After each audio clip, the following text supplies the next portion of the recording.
Welcome back to another episode of The Banana Show, where we speak about a variety of topics, mental health and self improvement related. I'm your host, Anna Banana, and today I'm going to have with me John Barby. I hope I'm pronouncing his name correctly. I'm not so good with these names, but I'll put the link in the description box. He is a mindfulness coach, mental health coach who helps people achieve their fullest potential. Stay tuned as we go ahead and get into the interview. If you're listening from Apple Podcasts, please leave a review. And if you're listening from Google Podcasts, please share with your family and friends. And, if you're watching on YouTube, go ahead and subscribe, and share the video and vibe with me in the comments as well. And also, if you have any topic recommendations, you can go ahead and email me or comment below what you want to hear, what you want me to talk about, and I'll go ahead and try to get that done for you. So I'm going to use the black and white filter today because I'm so tired and I don't want you guys to see that. Plus, it's a very beautiful filter. So, yeah, I'm going to go ahead and get into it soon. So, without further ado, let's get into the interview.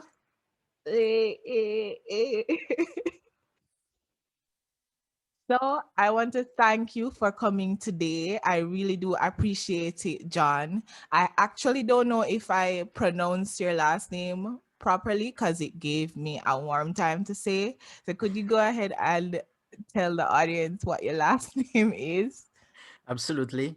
It's an Italian name because I'm Italian, and it's Ooh, pronounced Barbieri. Barbiel. Okay. Yep. Wow. I'm Jamaican, by the way. But yeah, I'm going to go ahead and get into the interview. So, what is mindfulness for somebody who doesn't understand what mindfulness is? Yes. So, um, the the simple definition of mindfulness is a particular way of paying attention, and this particular way is in the present moment, on purpose, and without judgment. Now, um, it can be a bit, let's say, abstract as a concept. So I always like to start by giving example of the opposite of mindfulness because it's something that we can all relate to.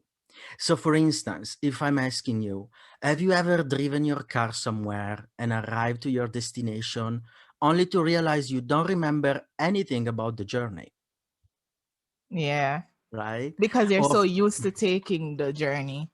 exactly. Or for example, which is something I can personally really relate to, you open a packet of chips, you start eating, and suddenly you notice that you have an empty packet in your hand, and you don't remember eating all of the chips, right? Yeah, that's a good way to put it. Right? So this is an example of the behavior that we have that are called mindlessness, Mhm. right? Is the opposite, is a state where we behave in an automatic way. Almost we are like in an autopilot, Yeah. right? And the the way that we have, all of us, of living in this autopilot state, which by the way, according to the late research, has been proved that almost 47% of the time that we spend awake, so almost half of the time we spend awake, is a time where we live in this autopilot mode, right? So our attention in this case is absorbed in our mind, wandering off some fear about the future or some memory of the past. And while we are spending all of this time in our head, we simply do not pay attention of everything that happened around us, right? So in this situation, in this state of mind, we simply often do not notice the beauty of life. We do not pay enough attention to our body, which often we take for granted, right? That's And we true. became stuck in this mechanical way of thinking that in some situation can become harmful to ourselves or to other people. right? And in this type of mindset, we can also become vulnerable to anxiety, stress, and depression, right? And again, several research shown that the more the mind wanders, the less happy we are, right? And imagine, like, you're having fun with your friends, right? It's a beautiful day, it's a beautiful evening, it's a Sunday evening, you're relaxed, you have your cocktail in your hand, obviously in a COVID friendly way, of course, where it's possible. We need to be updated with the common event, with the current event. And at some point, you're having fun, and in your head pops up a memory, the typical cringe moment where you're like, Yeah, that at some point, happens to it's like, me. ah, right? That happens to me. Right, really often usually. And this moment, it's enough, this single moment, this single thought in your head, and potentially your evening can be ruined, right? Because you start thinking, oh my God, this happened. Oh, I had an awkward moment in the same situation a few weeks ago. Oh, what is going to happen if I'm be in the same awkward situation? And in literally seconds, your mood completely change from a relaxed and having fun to, oh my God, what's going on now? What's going to happen? Anxiety start to rise, right? And I'm talking about this moment because, as I said, it's something that we can all relate to, and it explained perfectly by opposite what is mindfulness, right? So, Oh, a mindful state is waking up from this autopilot mindset yeah. and literally taking the wheel of our attention and therefore of our lives, right? And because this particular way of paying attention is without judgment, we learn how to pay attention to our thought and feelings as an observer. Mm. We do not take necessarily too personally what we are thinking, and most important, we start to realize that maybe not everything that our mind tells us is true. That's true. Yeah, I get that because I can relate to that. And a lot of us, we aren't in the present. We're just trying to get whatever done, and we don't even take the time out to process what is going on around us or how we feel and all of that. I have been doing, because I suffer from anxiety and depression, I have been doing guided meditations in the mornings every day when I wake up. I want to ask if that would be a form of mindfulness and how to take it to the other level where you can get more benefits from being mindful. Yes. So absolutely, guided meditation is a practice, a tool, if you want, that can help us achieve a mindful state, right? Whereas, as I said, mindful state is just being present with all the senses. Uh, Personally, I'm a meditation instructor, so I strongly believe in this practice. However, in my experience, um, it's a bit tricky, if you want, as a practice. It's a bit more advanced. For example, I can relate to your situation of suffering of anxiety and depression because I approach mindfulness for the same reason. I always suffer of a lot of anxiety. In my case, it wasn't manifested as depression, it was manifested through rage, right? And this type of thinking, this type of approach brought me to have a huge burnout, enormous burnout, which compromised my career and a lot of my personal relationship. And the first thing that I did was trying guided meditation because my colleague, my friend said, hey, you need to try meditation because it's going to calm you down. And I was like, okay.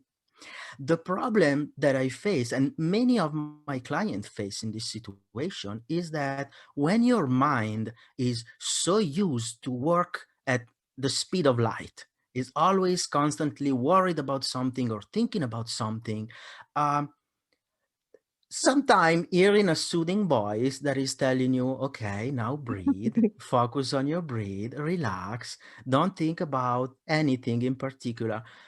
It's just overwhelming in a way because your mind is so used to think that it doesn't simply stop thinking just because someone is telling you to stop thinking, right? Yeah, that's true. That's So you can go ahead. You can go ahead. sorry. So um when I started practicing mindfulness, as I said, by guided meditation, I tried a couple of times and I ended up being even more frustrated than before because I was sitting down, all happy and comfy, ready, turning off my phone and so forth. And there was this voice, okay, start breathing, focus on your breath. And in my mind, I was like, yeah, I know I'm breathing. Otherwise, I would be dead. So what's going on now? And then he was saying like, do not just watch your thoughts. And I was like, okay, I'm thinking to this thing. Oh, but wait, no, I should not think now. Oh, but I'm failing at meditation. Oh my God, I'm so bad even at that. Why everyone is able to meditate and I don't? Right. And so my personal approach, which is the one that I apply and teach to other, is learning first how to know ourselves, how to be able to focus our attention. So when I will approach a guided meditation, I know what does it mean. Do not focus on your thought or focus on your breath, right? So Mhm. if you want, meditation in my experience is like when you want, let's say that tomorrow you decide that you want to start running, right?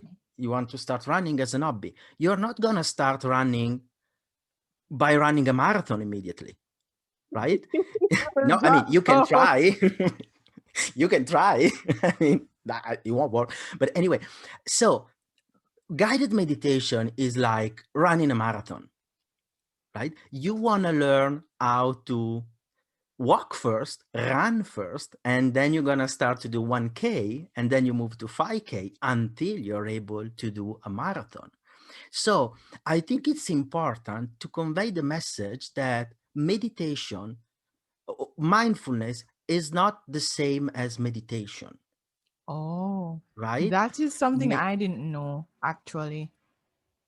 yes, because the good thing about mindfulness is that you can do it, you can practice it literally with everything that you can do every day, right? I'm giving you an example. The first exercise, let's say, that I suggest and I recommend is mindful eating, right? To approach meditation and to really taste what meditation is all about. So, like taste and double say. Uh, so we know that everyone needs to eat, Mhm. right? I mean, hopefully. And but often when you eat, you don't really pay attention on what you're doing, right? You maybe are in a rush or you are a lot of things to think about. And as we mentioned before with the chips, you just open your food or you buy your food and you finish it immediately while your mind think about something else, right? What if when the next time you sit down to eat, you sit down and try to experience the gesture of eating with all of your five senses, right? So, for instance, notice the color of the food, smell the food, really pay attention to the taste or the texture of the food in your mouth, right? Just take the 10 minutes, 20 minutes that you need to have your meal and really experience it with your five senses. That will bring you in a meditative state, in a mindful state, right?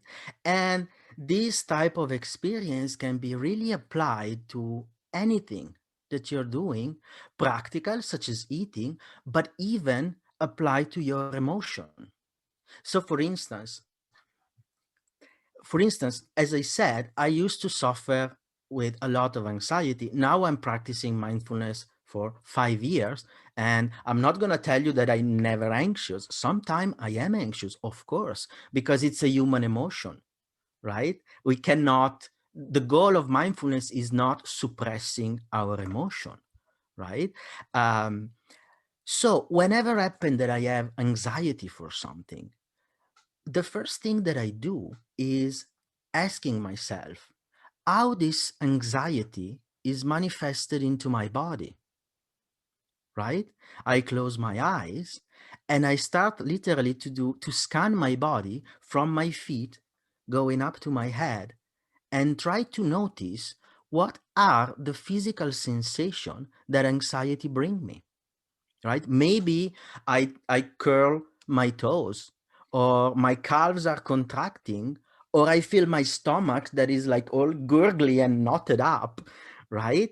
And while you are paying attention, while you direct your focus to your body, to listen to your body, naturally your thoughts that gives you anxiety moves into the background.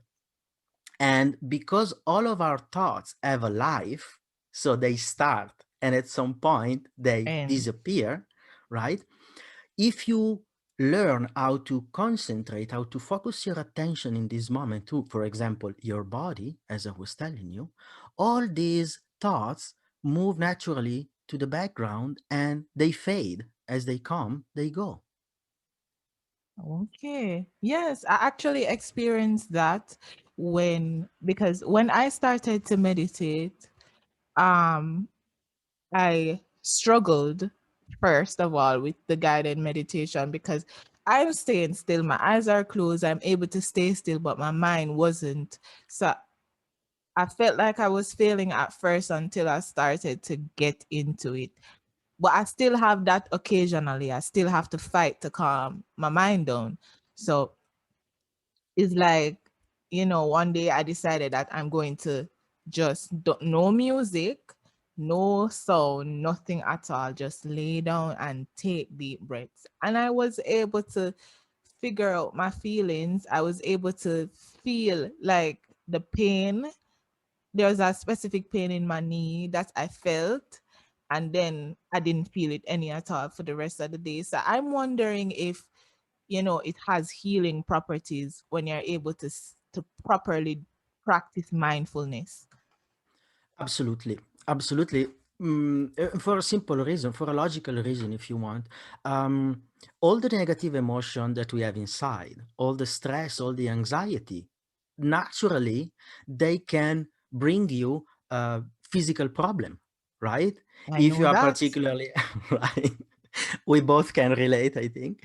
For instance, if you are some people, if they struggle with a lot of anxiety and they don't do anything about it, they might come up with a gastric issue, right? Ulcers and so forth and so on, or insomnia, right? So, of course, if we are able to mitigate and manage the issue on the root cause, meaning whatever trigger our anxiety, of course, we are going to eliminate the cause that is causing us physical pain, That's right? true. And you can see that, like, in the previous generations, that they didn't know about stuff like mindfulness, they didn't know about therapy. They go through life with so much trauma that they did not take the time to get rid of because they actually don't know how to get rid of.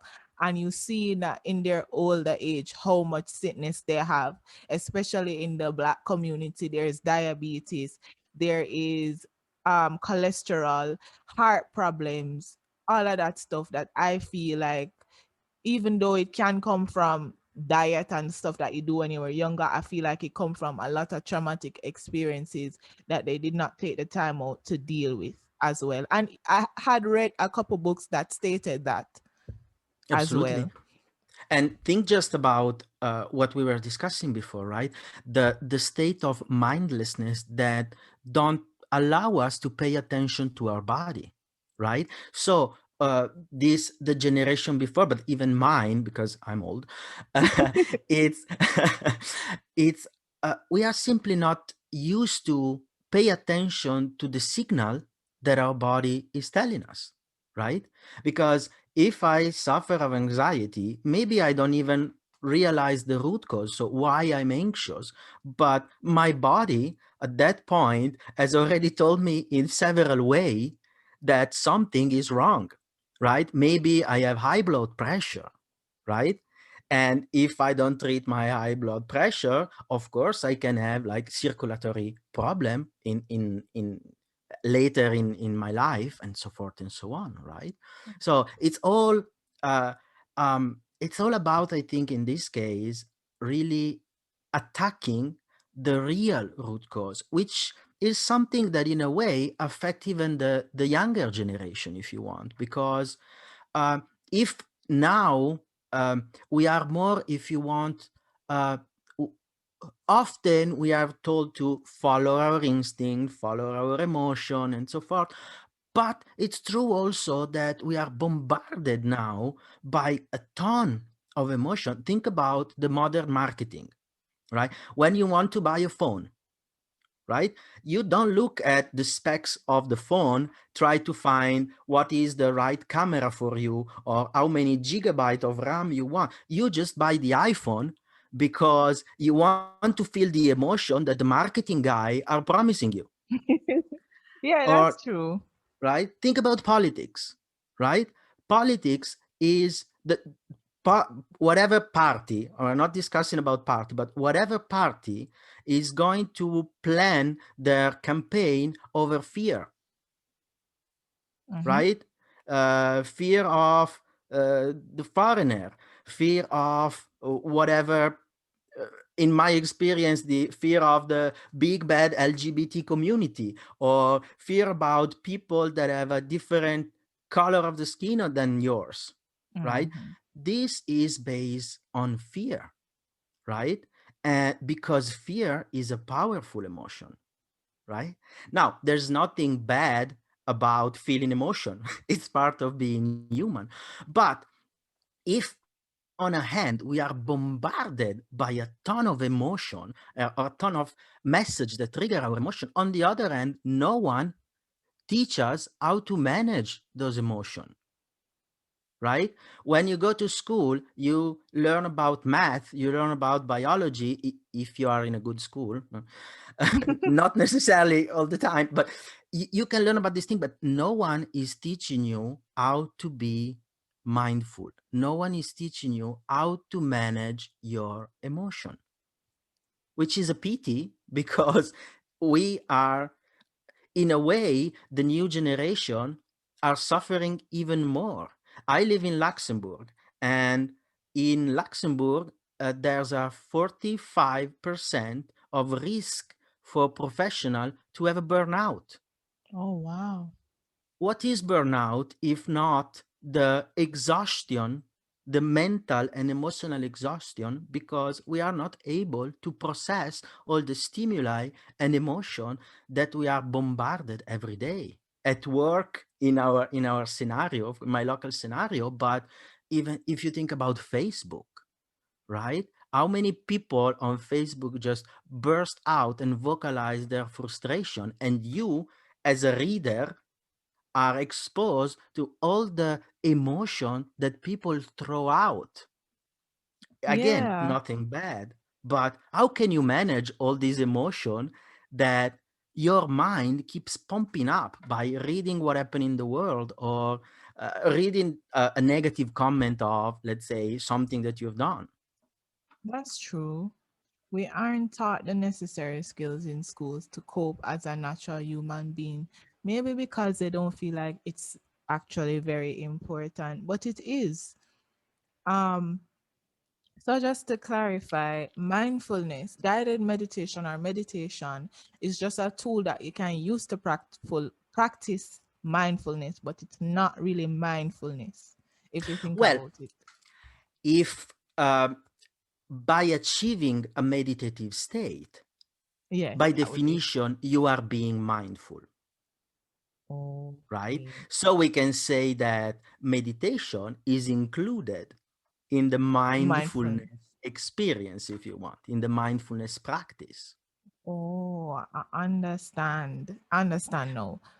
So what are some creative other from, practice mindfulness eating and stuff like that? What are other creative ways we can practice mindfulness? Is journaling could be used for Yes, a tool, yes, for a mindfulness tool? I'm really fond of journaling. I actually finished yesterday to write a 100-day mindful journal that I will soon offer to everyone. But it's extremely, I believe it's extremely important, journaling, if done properly, right? So often when we think about journaling, we imagine like the book, the diary with the small locket and writing everything that comes to my mind, right? With a fancy pink pen or with all fluffy and so forth.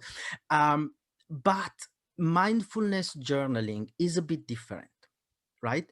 Um, it's not just about writing whatever it comes to mind, because, for instance, if you are an anxious person and you start writing whatever comes to mind, you will probably write about your anxiety.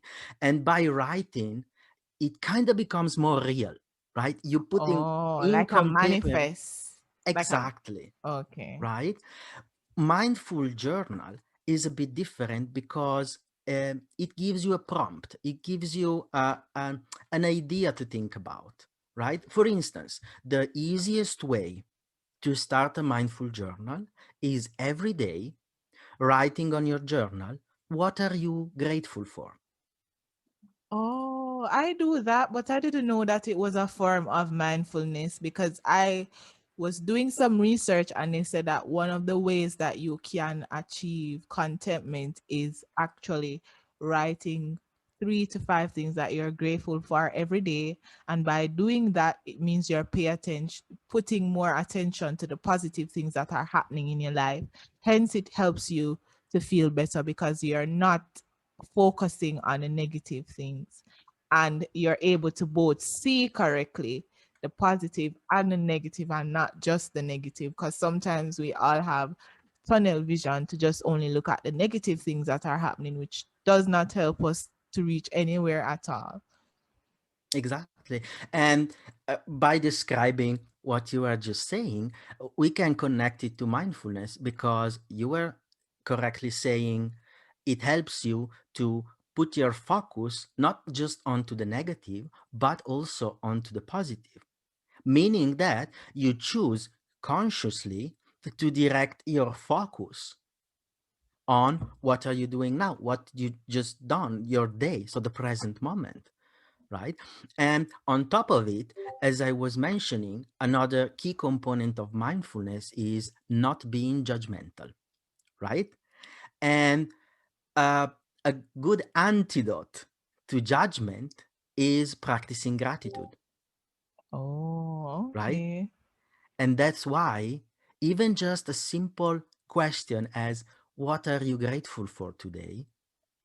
It can really help you to achieve a different perspective, and again train your mind to focus on what, if you want, really matter, right? Or at least to achieve a balance, right? I believe that mindfulness is all about balance, right? It's Yeah. understanding that there's a balance between everything that your mind thinks and reality, right? Is true that may it's true that we need some time to worry about things, right? It's normal to worry. If you want to get things done, you need to plan your day. It's fine, right? If we would be 100% mindful, we would be basically the vegetable. We would be like, I would Just in say, a animal. meditative state, not really moving forward to reach our goals. So it's Exactly. like every emotion that we feel plays a part and it's very important. However, we need to find a way to manage them properly so that you're not constantly feeling one of the emotions such as sadness and anger and anxiousness and all of that. It's all about balance, as you said before. So yeah. Yes. It's, if Um you think, Oh, sorry Please. about that. I wanted to say this before I forgot. I also do book reviews. So if you would like, you mentioned that you have a book, the mindfulness book that's coming out. So if you want me to post it and review it, I will do that for you. It would be my pleasure. So I will Okay. definitely send you a copy as long as it's ready. Yes, yes. And congratulations on that. Thank I you. know how hard it is to be an author. It is, but it was also something that I didn't even plan, if you want. It's not a book. I call it workbook because it's a journal, but it just doesn't ask you to write. It asks you to draw, it asks you to color, it asks you Oh, that to sounds yeah, interesting. yeah, and it's something that came out naturally because in my program, I have a 9-week program that I offer to my client to really understand mindfulness and apply it in a daily life in a personalized way, right? So we understand together what is your personal way to be mindful, and we work on that.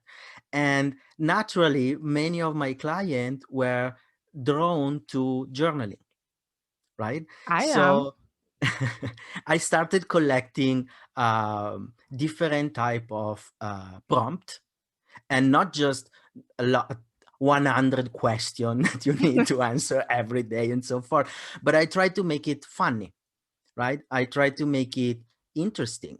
And in this book, as well in my program, we examine the main characteristic of mindfulness and how it impacts our mind. It's like I'm trying to give you the blueprint of your brain because Oh. I come from project management. So my work before was manage process and improve it and so forth. So for me, everything can be summed up in a flow chart, into a flow chart. And it's the same for your mind, right? So what is the best way to manage a process, in this case a thought process? Understand how this process work, right? So the best way to manage your mind is understand your mind. Understand why sometimes your mind wander and you get stuck in your thoughts and you cannot get out, right? Oh, so it's like bringing attention to the root cause of the problem. But Yes, my exactly. question is like, if you suffer from depression and it's hard for you to find the root cause, then what? What are we supposed to do? Well, the Where thing can we is that begin? the I think that the most important thing when it comes to depression, other than of course if you have a issue that might become pathological, is of course ask help to a therapist. Of course, like Mm-hmm. just not.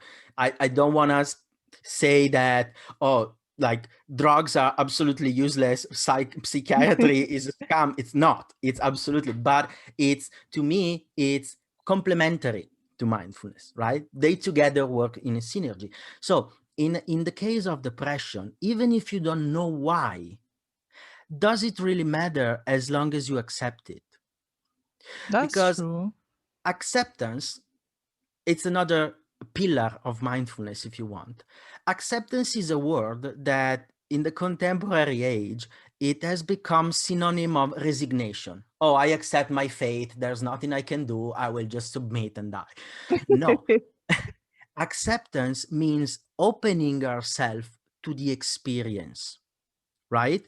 So if you suffer from depression, whether it's just mood swing every now and then or like serious problematic depression, uh, many of the conflict that arise, the guilt that you feel by being depressed, arise because you don't accept the fact that you're depressed. But if you don't accept that you're depressed, how can you do something about it? It's like hiding the dirt under the carpet, right? That's one way to put it. I That's of course my experience with this. And again, it's just the starting point, right? Because if you manage to accept the fact that you're depressed, it doesn't mean that you accept your depression and you will live all of your life being depressed. It simply means that you acknowledge that you are in this situation, right? And once you acknowledge it, in a way, a lot of the conflict that you feel, a lot of the guilt that you feel, it goes away. And it allows you to be able, in certain moment, to press pause, right? If I suffer from depression, I will probably feel guilty because maybe people will interpret my depression as, oh, you're just like a lazy person, or you are not motivated, right? And that built additional guilt, Yeah, right? it does. It does. We are already experiencing a lot of negative emotion. We don't need guilt. We don't need conflict with ourselves, That's right? true. So if we accept that, okay, I suffer from depression, I accept that, but I can do something about it. It all turned out in a different optic, in a different perspective. It's You're not in the bottom of an endless black pit where you can never get out. You are maybe in the bottom of a pit. But if you stop for a second feeling guilty, you can start, with help, of course, you can start to raise up the head and see, yes, I'm in the bottom, but there's the light and I can do something to reach it. Okay. Thank you for sharing that with us. And you've mentioned that you've been doing this for 5 years. How has mindfulness contributed positively to you as a person? Would you mind sharing a story from like a before and after experience, like before you did the mindfulness and then after you have started your practice or be on your journey of mindfulness? Yes. So, um, as I was mentioning before, I approached mindfulness after a huge burnout.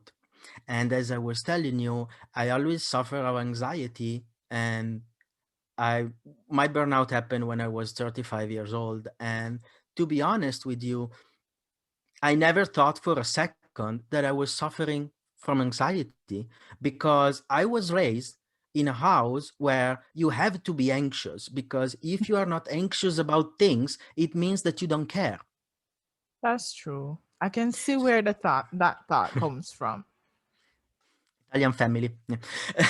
So, in this situation, I came to a moment in my life where I was having anxiety that was manifesting in rage, because if my reality wasn't as I was picturing it, as I was expecting it, it gave me a sense of powerlessness that makes me angry. And I'm gonna be honest, I I don't want to say I was a horrible person, no, but I burned a lot of bridges. And it was extremely frustrating, because at some point in my life, I was like, my colleague used to describe me as an angry puppy, right? Uh, a little being that was always angry, and it was always yapping, and but it wasn't really like scary, or it wasn't really doing anything about it. It was just yapping angrily, right? And that was a pivotal moment for me, because at that point I realized that I that's not the person that I want to be. I feel like inside I'm a loving person. I love helping people. It was just like I was not able literally to control myself whenever there was a stimuli that was triggering my anxiety, right? And that that makes in a way things worse, because now I knew that I wanted to be in a certain way, but every time that I was, I don't know, having an issue at work, or there was a colleague that was looking me in a weird way, I was like, "Rah, rah, rah, rah." I was, and it was horrible in a way, because I could literally see myself from the outside, with with my mouth saying certain things, and my body like gesticulating as we Italian do. And I was like, and there was this other side that was looking at me as in a movie, and I was like, no, John, stop talking. What are you saying? No, stop. You don't want to say that to your manager. No, that's bad. And and to that point, I reached one day where I was going to work. I was on my bus in Luxembourg, and I was visualizing the door of my office, and I was unable to move.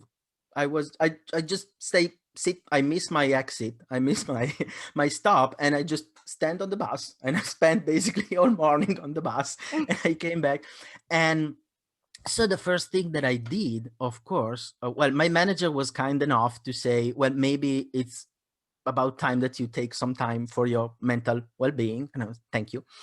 And the first thing that I did was going to a psychiatrist, right?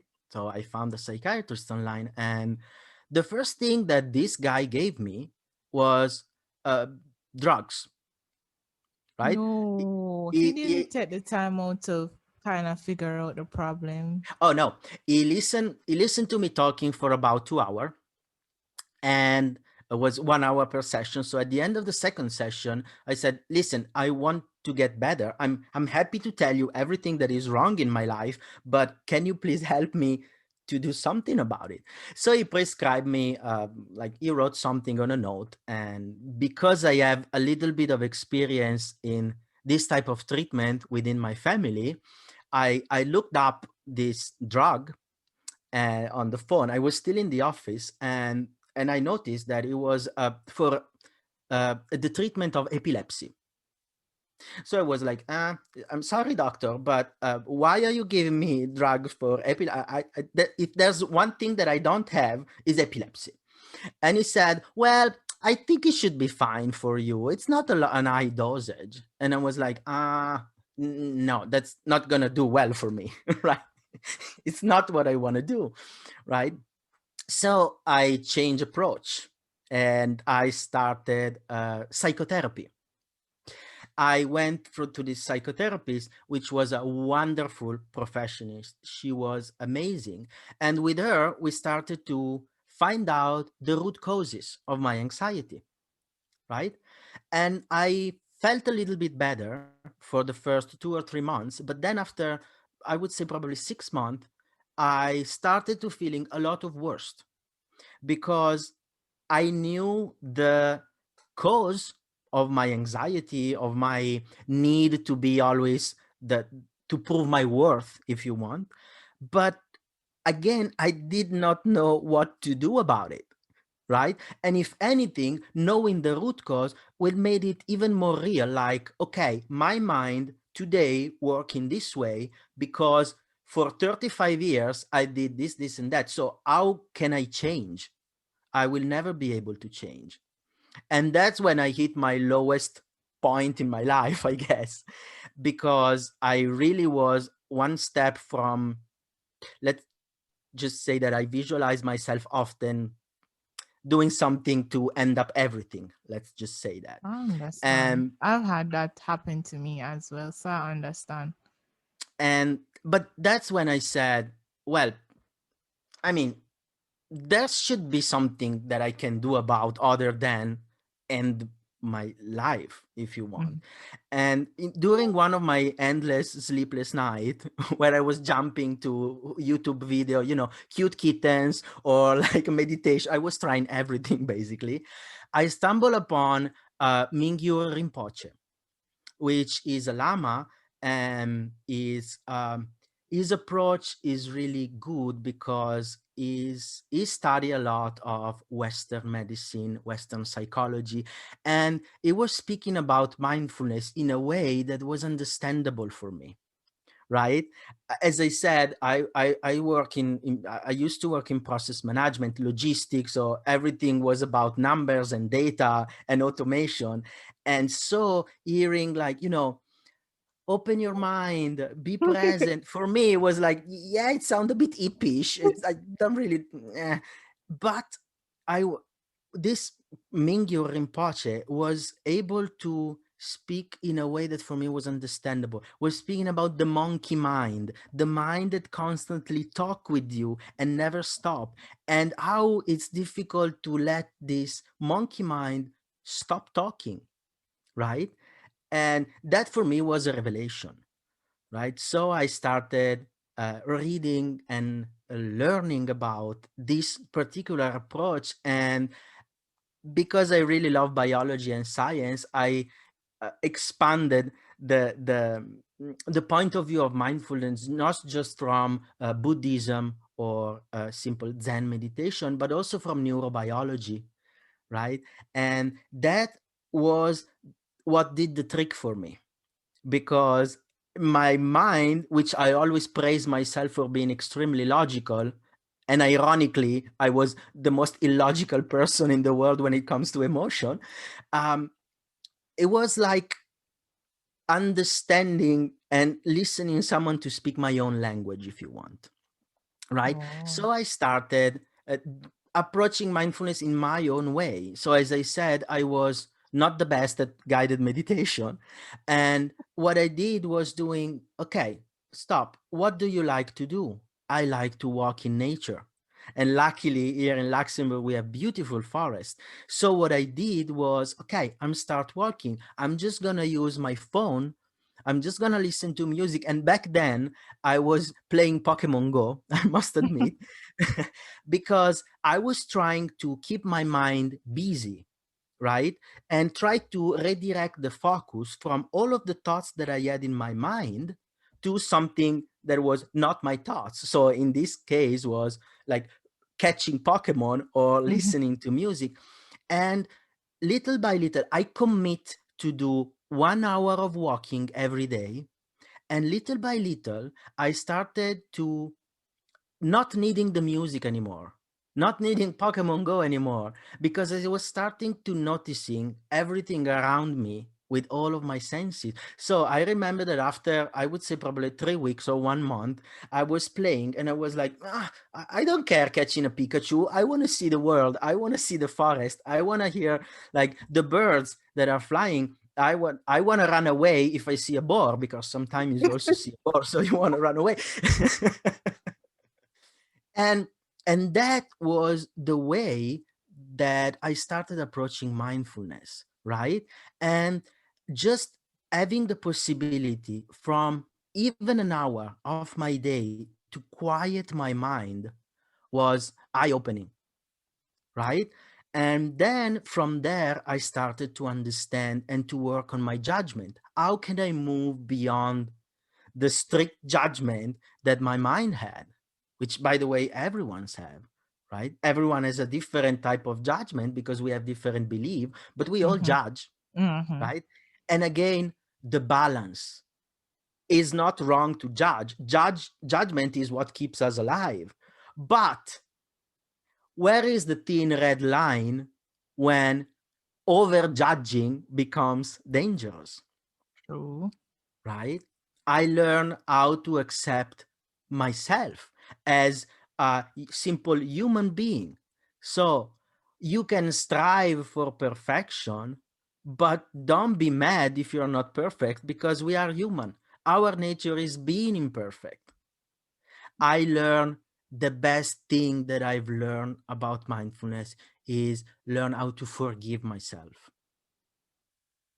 That's true. because I made mistake when I was young. Everyone made mistake. And I was holding myself accountable for 20 years for mistake that I could have never like fixed because it was 20 years ago. Right. And you realize at some point that it's fine. You can make mistake. It doesn't mean that your life is over. You can choose to punish yourself for the rest of your life for the mistake that you made, or you can choose to learn from your mistake and commit to be better. And that to me is being mindful. Is being mindfulness to me is simply being accountable. Oh. If you are conscious of your action, you can be accountable. You can learn from your mistake. And mistake are opportunity. They turn into opportunity. They don't turn in stigma, in red letter that you need to wear on your forehead, and you need to live your life in misery because you force yourself to pay for your mistake. What's the point? You are already paying for your mistake because you are feeling bad. Mhm. right? So stop feeling bad. Take a step back, and that's where mindfulness comes from. Take a step back, observe the situation as a witness, as an observer, and find out that nugget in your mistake that contains a lesson. That's a good way to put it. It's all about being conscious and being aware of our actions so that we can either forgive ourselves or we can take the necessary actions we need to take to fix the problem if we can. But not beating up ourselves if we can't. It's accepting and learning and moving Yes. on from it rather than beating up ourselves for not being able to do something about it, the mistake that you have made or right the wrongs that you have made. It's natural to make mistakes. Yes. So yeah, you Think can go about, ahead. I'm going to give you an example, a practical example. Okay. I don't know if you ever try to like hit a nail and like put a poster on your wall, so you're gonna hit the nail on your wall, and when you do it, it always happens to me because I'm a bit clumsy. I always hit with the hammer my thumb. Right, I'm that bad, right? Wow. That sounds The first thing, painful. it is. Or even when you wake up at night and you like hit the nightstand It's with your big too, toe, right? oh What's the God. first thing that you do? Is taking care of the wound, right? Yes. If you eat your thumb, you're gonna put it on fresh water, you're gonna apply ice or whatever, right? You take care of yourself because you are already suffering, right? We should do the same when we make mistake. We should be compassionate, and that's the other pillar of mindfulness. We should be compassionate toward ourselves. Forgiveness means being compassionate. I'm already suffering. Why should I make myself even more miserable by listening my inner critic that is telling me, "Oh yeah, you didn't get the promotion." Yeah, okay, I'm already sad. Yeah, but you need to remember that you didn't get the promotion because you're an idiot and you're not able to talk with people. I mean, what's the point? What am I gonna gain if Or I listen to the self-saboteur, voice, man. Or right? self-saboteur can be so strong when you give it power. Exactly. How can we stop our inner saboteur, or how we cannot let our inner saboteur to take control of our mind, understanding that our inner saboteur is not telling us the objective truth. True. He's just telling the interpretation of reality based on our belief. If you are raised in a way that, I don't know, if your family has raised you by saying the people in our family never cry because crying in the sign is a sign of weakness, right?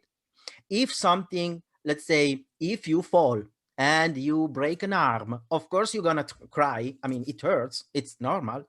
But in your head, there's an automatism, even an unconscious level, that is reminding you, oh, you're crying. That's because you're weak, right? These are all like interpretation of the reality that our inner critic tells us, not because they are true. You're not crying because you're weak. You are crying because you have broken an arm. It's normal, it's physiological to cry. But your inner critic, in your inner saboteur will tell you, oh, but you're crying, you're weak, right? So, in Okay. addition to the pain that you're already feeling, you have the emotional pain of your voice that is telling you, yeah, yeah, yeah, yeah, yeah.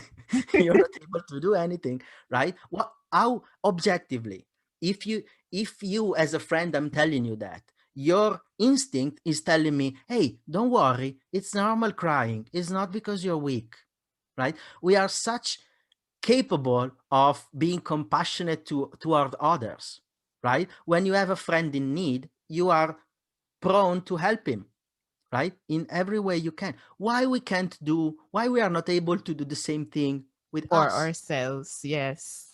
That's right? true. Yeah. I've learned so much, and this is not something that I didn't know, but still bringing it to light helps. And I don't want it to cut off before I'm able to do the outro. So I really appreciate you coming here today. I learned a lot from you. I'm looking forward to having you back on the show to ask you about mental problems and such. Hold on. I just need to, yeah. So I'm looking forward to having you back on the show to talk about anything mental, mindfulness related. And this interview was so fun. I enjoyed it. And we'll see Thank you you. next time. I'm going to pause it too. So, John, where can people find you if they're interested in learning about mindfulness or taking your 9 weeks mindfulness program? Yes, you can reach me out through my website, which is thinkfeelnow.com. Okay. Even the link is mindful, as you can see. And if you want to have a talk with me, I always offer an introductory call. It's completely free.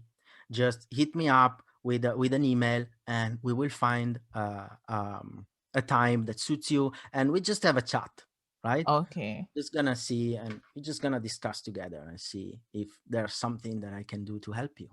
Okay. What I'm going to do is put all the information in the description box when this episode has aired so that everyone can have access to the information. Thank you.